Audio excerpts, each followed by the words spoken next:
Welcome, everybody, to the big show. Today, we have a special edition of Service Drive Revolution where we are going to interview a guest that we are having at our upcoming virtual coaching meeting. So this is for our coaching clients on Thursday, April 24th. The theme is the art of being extraordinary. It's invite only, so you have to be on our on-demand or in our coaching. And today we're going to talk to Scott Erickson, who is a platinum, gold record producer, Grammy-nominated, incredible human being that's going to talk about creativity and dealing with people, all kinds of fun stuff. It's an interesting conversation. And Christian and I are going to talk about some other stuff, much, much more on this edition of Service Drive Revolution.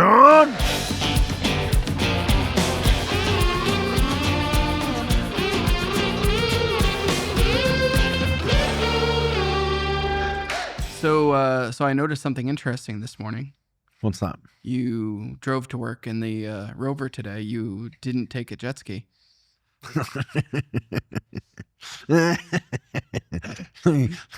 You want me to start ranting about jet skis? It's been a while since we've gotten to visit, so I feel like the people need to know. We love everybody, and you can stop calling and emailing the office asking when SDR is going to come back. We're alive.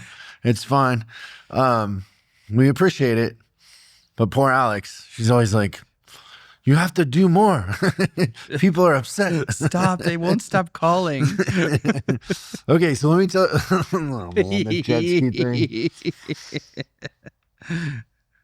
Yeah, I don't know. I don't know why jet skis are so hard or whatever. But so Sea-Doo does this big launch like a while ago about their 2025s. Which had more horsepower than the 2024s had more horsepower, but I wasn't out of warranty on my jet skis. Like they were still almost new. No, they're not almost new, but they've been through 3 seasons, right? So it's time. When they're going out of warranty, it's kind of time. The trade cycle has arrived. I get it. Also, I don't chip them or anything, so I'm they're pure stock. They're pure stock. And so I get excited. Like I want the 325s, right? They're faster. Also, check this out. On the one that I would get, the 325, like I don't know, it's called like the GTLX or something. They have 100-watt stereo. Oh, so the whole lake will be those pieces of junk that I have are 50-watt. Yeah. Child's play. So everybody on the lake can hate me. So think about this, 25 more horsepower, new. It's a different configuration on the turbo and the engine and the whole thing. And then 100-watt stereo. And also, I will factory order the cup holder because I need a cup holder for an ashtray. Now? Yeah, for an ashtray for my cigar. Okay, I love it. Not really for the coffee, although sometimes, but it's more for the cigar and the ashtray. Yeah, but I call the Sea-Doo dealer an email. I never hear back. Like the general manager that was at the one where I bought him, I helped him hire techs, like gave him ads, like the whole thing to hire techs. He's gone. Nobody there answers. Like I got one guy on the phone and he's like, oh, let me call you back. And I'm just like, when are the 2025s coming? I want to order too. Because here's the thing, right? Like in a couple months, they'll go in for service and then they're going in the water. Yeah. So that's when I want to trade them. I want to trade them and I want to get the new ones and I want to order one with a cup holder. I email, I call, nothing. No, nobody cares. It's impossible. I bet you if you're working at that dealership, they're like, oh, sales are down, whatever. It's like, no, you don't call people back. Like I'm the easiest customer you'll ever have. I'm going to pay cash. I will wire the money. You'll have months to order them, put the cup holder on, get them ready. Like, no, it's easy, but no, they won't. I'm trying to give them my money and they won't take it. Yeah, that's amazing. And yeah, I'm sure it's, we're in a recession. Blame it all on Elon Musk. Whatever. Nobody wants a jet ski. Yeah, nobody's buying jet skis. It's discretionary. Meanwhile, You want them. I want them. I want the horsepower. I want the cup holder. And if they do it right, they'll take your jet skis and on trade and sell those too. Like it's literally a 4 jet ski deal just waiting to happen. So just imagine that conversation. Like then I'm going to say, okay, how much will you give me as a trade-in for mine? We'll probably shut the dealership down. Yeah. Their heads will explode. They're like, we can't figure that out. We can't figure out when we're getting 2025s. we don't do trade appraisals here. We do not sell tires. But, yeah, I thought too. I was like, what if I keep them? Because there's times out there at the lake when there's a lot of people up there, and you could use more than 2 jet skis. But storage sounds like a pain for 4, but maybe not. Well, yeah, there's nowhere to dock them really. Yeah, you have to add one of those jet ski docks or whatever. But I mean, yeah, no, there's no jet skis. Nobody will sell me a jet ski. I see people on the internet with them.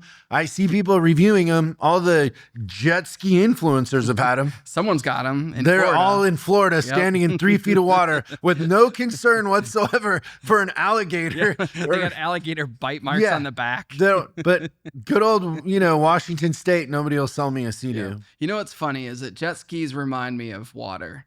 Water reminds me naturally of ducks. I knew a duck once.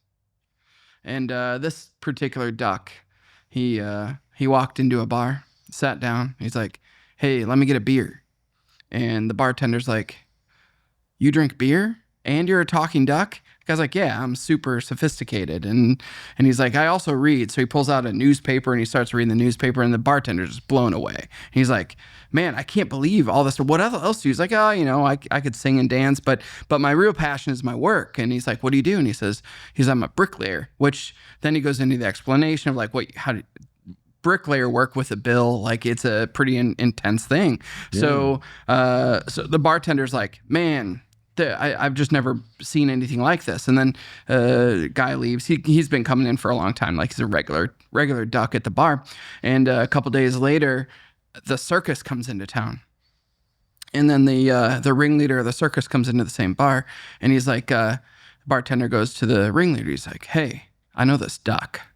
He would be great for your show." And he's like, "What's special about him?" I'm like, "Well, he reads. He's a working duck. I think he'd really, really add a lot to the circus." And the ringleader's like, "Yeah, have him call me." So next day, the duck comes into the bar again, and he's like, "Hey, the circus is in town. I just want to let you know you could probably make a lot of money going to work for the circus." And he's like, "The circus, the thing that comes, it travels around, they're in tents, and, they have all the animals in the cages, that circus?" And the bartender's like, "Yes, that's it. You should go work for them." And the duck says, "Why would they need a bricklayer?" Norm Macdonald, by the way. What's a Norm joke? That's a Norm joke. Can't you tell by the meandering? By how long it takes to get to the punchline? The boys were laughing when I tested on him yesterday. They're like, "He's gonna don't love let that." me. I was like, the whole time, I'm like, pay attention, don't let your ADD kick in. Fucking duck in a bar. What? Yeah, you know what else I was thinking about is, what happens in these situations with these jet skis? Besides your blood pressure going up? My blood pressure doesn't go up. I mean, somebody will sell me a jet ski eventually. Yeah, I feel like you put a lot of work into it. But do you know what I think about? Service department? We should buy the dealership. Oh, yeah. I mean, around that dealership, we could map it out. You know how many lakes there are? Think about how low the bar is for good service. And I think most of what the dealership does is sell motorcycles and those 4x4 little go-kart things. The side-by-side deals? Yeah. I think that's where it's at right now. But jet skis, boats, I would want to sell those up there. Everybody's got a boat. Yeah. What do you think it costs to buy it? Not much. Yeah. Not much at all. Probably one of those things that you buy your hobby. It's not the best idea. Yeah. But still, I'd have no problem getting a jet ski. Can you give yourself a demo? Yes. Is there a demo jet ski? It's your dealership. You can have as many demos as you want. You wouldn't be able to give one to me because I crash it. 3 cup holders? Yeah. That's pretty funny. What's in the news? So I got the only thing I can think about talking about in the news is tariffs and tariffs on metal, tariffs on products, tariffs on things coming Cars? from Canada, from Mexico. Parts. Have you seen China. this stuff where they say like car parts go back and forth? This is the funny thing. Oh, It's that they like ship them over the border. Yeah, I did see both, this. Have you watched Canadian TV too? They both news, American and Canadian news talk about how devastating this is going to be for car prices because there's parts that go back and forth on the border 40 times. And I'm thinking, nobody else sees that as a problem, even without tariffs, that a part goes back and forth 40 times. And does it get tariffed every time? Like, aren't companies like Ford and GM like really good at figuring out like the theory of constraints and manufacturing? And isn't the one thing you want to eliminate from any process repetition? Well, that kind of repetition or Back and like forth that, yeah. over the border 40 times. That nobody sees that as a problem. It's tariffs that are the problem. Yeah, that's a good point.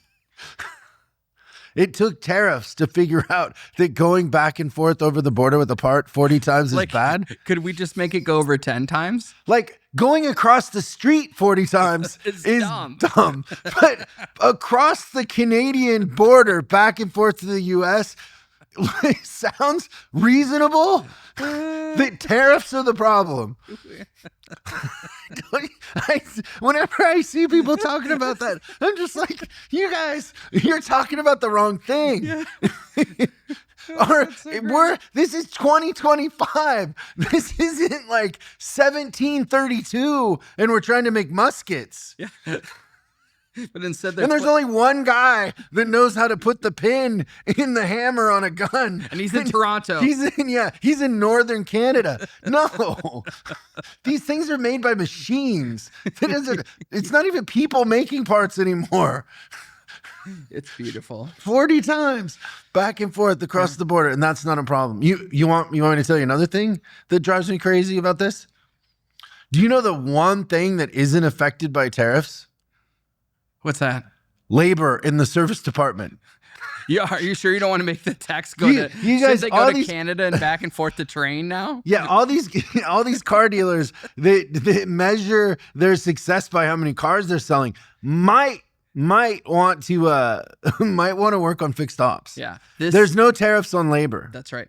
I believe this is the golden age for fixed ops.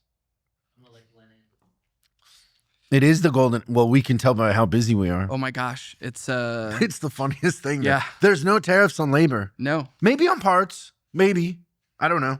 But we'll get not on creative. labor. We'll get creative with parts. I guarantee it.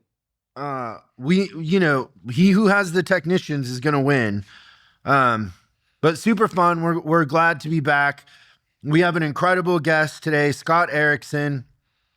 He super talented, versatile music producer, arranger, songwriter. Scott is joining us. His career spans multiple decades, industries, earning him a Grammy Award nomination, producer credits, certified platinum and gold records. And what really sets Scott apart is his unique ability to bring an infectious energy to a wide range of music, from parades and cartoons to holiday classics.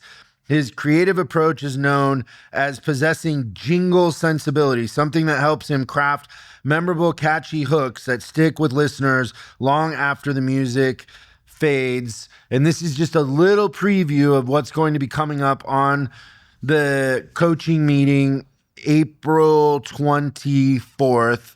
And with that, please let's welcome Scott to the big show.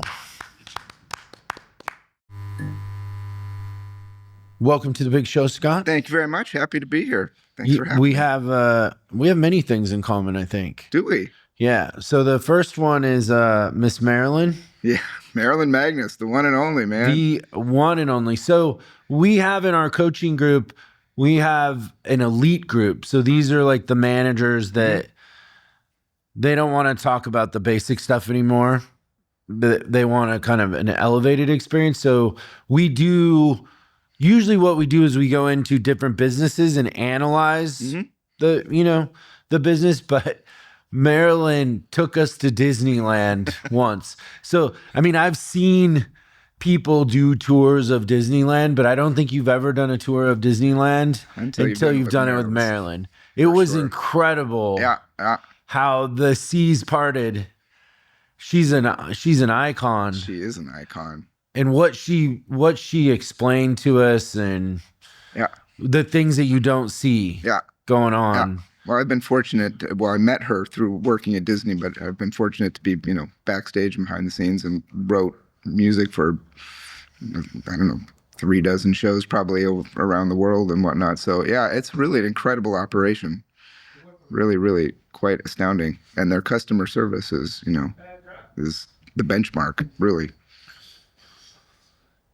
Yeah, it's customer experience, but isn't it even beyond that in a sense? Like, it's more, there's so many things going on that you don't consciously know you're experiencing. Yep. Well, just, people wandering around, sweeping stuff up. That, I think they kind of pioneered that. I'm sure that, there was an effort to keep theme parks, such as they were, like Cedar Point and whatnot, clean. But, this idea of, just kind of quietly wandering around, sweeping stuff up, that was pretty advanced and next level. And the fact that they train them on how to take pictures. Yeah. Isn't it? There's no accidents at Disney. No. There's all intention. It's all incredibly intentional. Yeah. That you're training the janitors on photography. Yeah. And trying to control the experience, know? Like, I was on the Howard Stern show once. I was the official artist for his wife's bulldog rescue thing. And Nice. At the end, I asked Howard, I said, "Hey, can I get a picture?" And his producer, Gary, took my phone, pulled out a box. There were places to stand on the thing. He took Howard wasn't going to have, an accidental picture. Yeah, it was all, and then they look at the picture and then they hand you your phone. But it's all very intentional. Very approved. Yeah. They're controlling the experience like Disneyland in that way. I think that's incredibly valuable. So we had Marilyn speak at our Top Dog event. Yeah. Once, and I don't know, it was like right before she goes, "Oh, by the way, I need a piano." We're like, sounds what? Right. That sounds right. I was just gonna say, that probably doesn't surprise you. And then she had like musicians show up. She did this whole thing. Yeah, she's incredible. Can you just really quick on the Marilyn thing? What's the biggest lesson you learned from her, do you think? I'm not sure that separate from a lesson. I came across this. I traveled in a group called Up With People in the late 80s, and I saw this happen. But what I've seen with Marilyn is, well, actually, I had Disney executives. We were working on a song for Disneyland Paris, and it was before I met her. And he kept saying, okay, well, I've got a presentation with Marilyn. He's a VP. I mean, it wasn't like an assistant, but we got a presentation with Marilyn. I really want to make sure she, and I kept hearing for weeks while we're developing this demo and this song, well, Marilyn, and I'm like, who is this? I mean, what? And so he went on holiday, and we needed to do what was called routinning the song. So, how we map it out and what the flow of it is for the performers. And he said, well, she's going to come over to your place. Good luck. And I was like, okay. We had the best time. She knew what she wanted. She was very clear.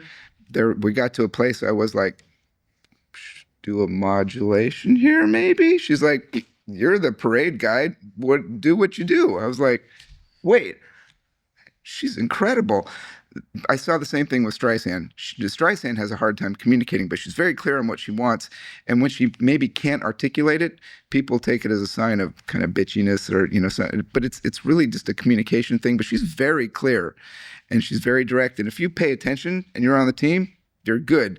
If you've decided you've got something else in mind or you didn't fully show up to be present in the experience, you're probably going to have a problem. So maybe that's the lesson is, show up and be present and engaged, and it's going to be great. You'll learn things or do things you haven't done before. You'll try things you haven't tried before. When she coaches and teaches young performers now, as I do with, young producers, or I've seen developing shows, we teach them often everything that they know, or, we're at the front of their careers, but we don't teach them everything that we know. And I see a lot of that with Marilyn, there's always something in every project that gets pulled out. It's like, oh, there's another one.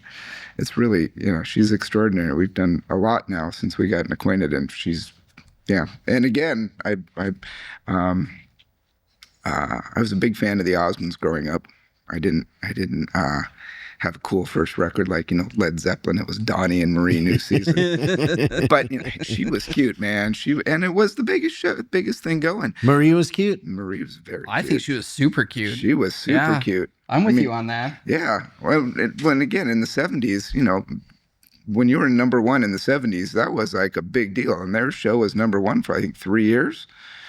And to find out from a mutual friend that Marilyn danced on the fourth season and was the choreographer on the fifth season, basically just kind of melted my knees. I called her. I'm like, all right, bottle of whiskey, you and me. Let's go. That's pretty awesome. So just growing up, what made you want to get into production and songwriting? Well, music was the only thing I was ever kind of good at. And it's fun. It's super fun. Well, how young were you when you realized that? Well, my mom made me take piano lessons, I think, when I was 6, and I didn't really want to practice, but something about the Osmonds and then Manilow, there's a thread, a sort of entertainer thread that kind of grew out of Elvis Presley and Frank Sinatra, and that it's a style of entertaining that, frankly, I think Bruno Mars, maybe Lady Gaga, have left. But it captured my attention, and somehow I saw some sparkle watching the show of some part of my little 10-year-old self reflected in the show, and then it just kind of followed it along, and I started playing the drums in 5th grade because piano was fun, but drums are loud. Super cool. And I had these sort of illusions of grandeur of, I sang and danced and did all the things, and I got to LA and found out that, the job of being Barry Manilow or Donny Osmond was already taken. So I had to do something else. So I produced, but it wasn't a quick. How long did you stick with the drums? I played drums in high school. I wasn't a terribly good drummer. I was a very good percussionist, but I wasn't a terribly good drummer. I ended up playing in youth symphonies and whatnot, and I played drums in like the school jazz band and whatnot, but I wasn't a great drummer. Well, that's too bad, because who gets the most girls in the band, right? Yeah. Yeah, the drummer. Yeah. I wasn't that clear on it then. I think that's why I was doing it. Yeah, probably. I think that was wise. Billy Joel's whole thing was, I played music and the girls showed up. I'm a late bloomer, for just being honest. I didn't put all that together. No? No. But I do think most people don't understand that the drummer usually gets the most. They think it's the lead singer, but it's not. No. Yeah, the singer is always attracted to like a broken, hot mess. They're always in a bunch of drama. Yeah. No, it's the drummer. The drummers are sneaky. I still think it's great because as the drummer, because you're in the back, it doesn't matter if you're super attractive or not. They're still going to like you because they see you pounding on everything. What are you trying to say? It's just that you don't have also, the drummer usually has to be more organized than everybody else. Yeah, Totally. but at the front, You have more the lead gear singer to has to be carry. attractive. Yeah. You can be super talented, but the looks don't have to be right there. How You'll big is get this more. hole you're deep in? Yeah, I'm not helping myself out, and this is what happens. And But it does. If you're the drummer and you're good looking, it's a winning combination. never would hurt. Exactly. It never hurts at all. So to kind of tell me what jingle sensibility is, and then how you acquired it, or if you were born with it, just come through practice. I think you kind of are born with it.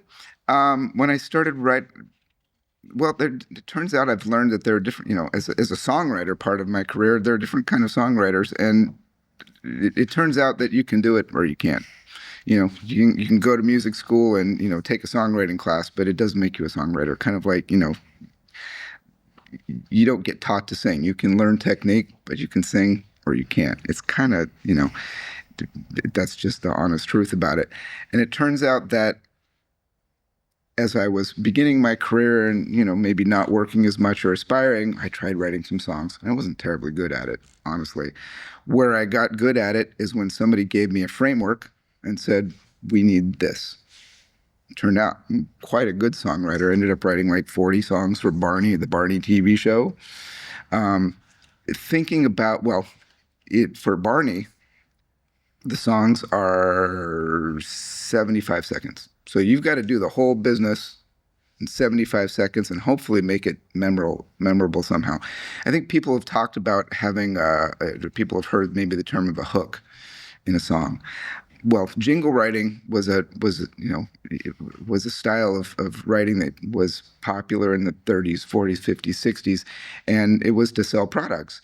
And it was the story of the story of the music was less important than could you sing the name of, like a good neighbor, State Farm is there. Barry Manilow wrote that. Don't know if you knew that, but for $500 back in 1973, they're still playing it.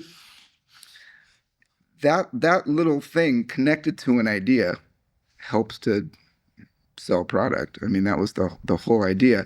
When I got asked to start writing songs for, I got invited to write for Tokyo Disney and Barney at the same time, which is the beginning of my writing career.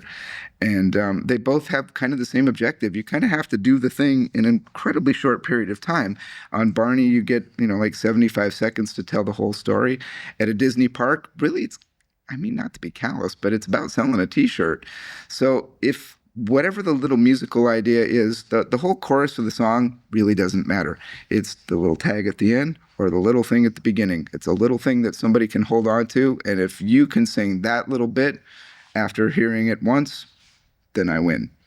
Because all the rest of it's just ancillary, but it's, hopefully on the way out, that pops in their head and like, what a great day, I'll buy another T-shirt. It's kind of the whole idea. I mean, really, it's marketing. It's entertainment, but it's also marketing. Commerce. It's commerce.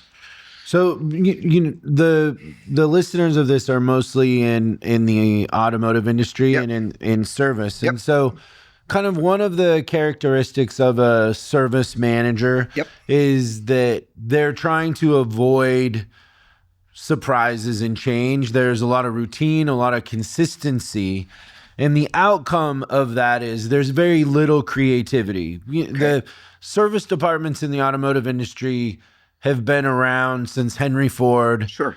And they run very similar. Yeah. Not a lot has changed. It's very, very similar in the process, in the way things are done, in the customer experience, the whole thing. And so they, also a characteristic of it is that there's a lot of turnover at the service manager position. Okay. And so they tend to not want to be on the radar, not want to get attention. They just, they want consistency and safety, basically, which is the opposite of creativity. Right. And what they need more than anything to survive is creativity. Yeah. And to do things a little bit different. Yep. Have you figured out a process for developing creativity, or do you have a process? Or what, even just deeper than that, what are your thoughts on how somebody can have a more creative mindset in their approach to things? I think it's an openness and willingness to not get stuck in thinking about the problem one way. I think it's really easy to feel like you hit a wall and kind of give up. The willingness to go, for me, that's my whole job. And when I get hired, like, for example, to write a song, I can do it quick, but it kind of has to be whatever a hit means in the context of a TV show or a theme park. It has to be a hit kind of every time. I don't get to just turn in something. They go, wait, So when I hit the wall, how do I back up, kind of survey the environment and think about, what's a different way I could approach this? Can I just do it completely differently? Do I do maybe it's not a ballad, maybe it's a fast song. If a potential client isn't responding to me reaching out to them and there's somebody I really want to connect with, do I, go, well, they didn't answer my emails? Or do I find someone who knows them and find a different introduction. It's the willingness to put in the extra effort. And, think outside the box is such a cliche. I mean, who knows what that even means? But I think it's an openness and willingness to challenge your assumptions. Yeah. And by stepping back, you're disassociating from the emotions or the stress of it and trying to see it strategically versus emotionally, right? Mm-hmm. Yeah. That disassociation, that step back, it's gives you a new back. perspective. Yeah, it really does. Take a second, survey the landscape, because there's all kinds of options, but sometimes we get so close to the wall with our nose stuck there that, and we're not always motivated to want to, do more. It's like, it's good enough. But that doesn't create excellence, or it doesn't create, we were talking about, ordinary to extraordinary. That doesn't create an extraordinary experience. And, my business is kind of similar, because it's really based on repeat customers. So if I'm not creating a more than average experience, they'll call somebody who will.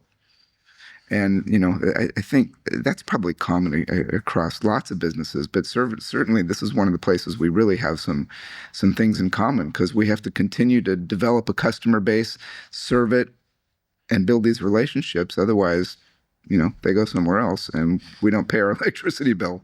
Well, I think that also, because I think with what you do, not only do you have to kind of do what you did for the previous client, they expect a little bit higher level too. They do. And in our industry, the service industry, it's the same thing. It's like what you did really well a year ago might not be average this year. So I think creativity also is kind of embracing the fact that whatever the bar isn't going to be what it's going to be in the future. Yeah. So the one thing in automotive that we're in the business of is people, right? And we're only as good as the people we have, and people can be complicated and difficult and unpredictable and that sort of thing. Right, working with superstars. In your experience as a producer and working with some pretty unique personalities, what have you learned about human behavior and getting the best out of people as far as it pertains to, the high stakes of you're trying to create, something special that's going to live forever, right? Curiosity. Another C. I should stick that in there somewhere. We've changed letters, everyone. We're moving. We're in the third letter. We're in the third letter. We're moving up. This is going to be a long conversation to get to Z. Being curious, as far as what the project requires, primarily what they're trying to accomplish. What is their objective? My curiosity about what their objective is allows me to connect better with them and to deliver a better experience. If I understand, if I'm kind of doing my own thing, we're going to run into each other, and it can. Well, curiosity also is the opposite of judgment. Yes. It's open versus closed, right? Yeah, you're very open. Being open to, looking at different ideas and whatnot. But ultimately, in the case of a customer, an artist is a customer, or Disney's a customer, or a client, they have an objective. I'm there really to serve the project, to serve the customer, to serve the vision, and to see what I can bring to realizing that vision, or serving the customer, serving the project, and following up and making sure that, hopefully I'm meeting the needs and the expectations or exceeding them. But it's really about the being open to understanding what the client's needs are, because that's the whole point. They didn't call me. They called me because I deliver a certain skill set to a certain quality, but they know what they want. What role does collaboration play in all that? Well, in my world, things often come in the form of a band. And if the band isn't playing, the worst. the worst, right? I developed what I noticed, that this record producer that I worked for, a record producer for a while as an assistant, 7 years. He was very micromanaging, very kind of controlling. I mean, he was a musical genius, but as a producer, he was very micromanaging and arranger. And I, in my sort of musical education and production learning, thought that's how I had to do it. So as I started getting some projects of my own, I was kind of doing it the same way. And this guitar player that has become a really, really close friend, a session player, doesn't read great. he can play chords. He's like first call session player in LA, but that's not reading a lot of notes. It's not his jam. So I'd written all this stuff out and made the effort. We were kind of in a hurry because we had a whole bunch of stuff to do, and it was an acoustic guitar part, and he was kind of fumbling around with trying to do the notes. And I was like, you know what? You're the guitar player. Figure it out. He started playing. I was like, wait, you mean I actually didn't have to do that? You can be the guitar player, and I can let you be the guitar player. That kind of transformed how I looked at how I do this. So the way I've described my collaborative process with musicians over the years is I'm the scout leader. I'm the leader of the project. I'll hold up a flag, make sure we all get to the lake, set up camp. You're all going to carry your own pack. You get to be the bass player. You get to be the drummer. You get to get the guitar. I'll make sure we go there, but I don't have to do your job. I can rely on your expertise, assemble a team that is experts at what they do, and let them do it as a collaborative effort. I don't have to do it all.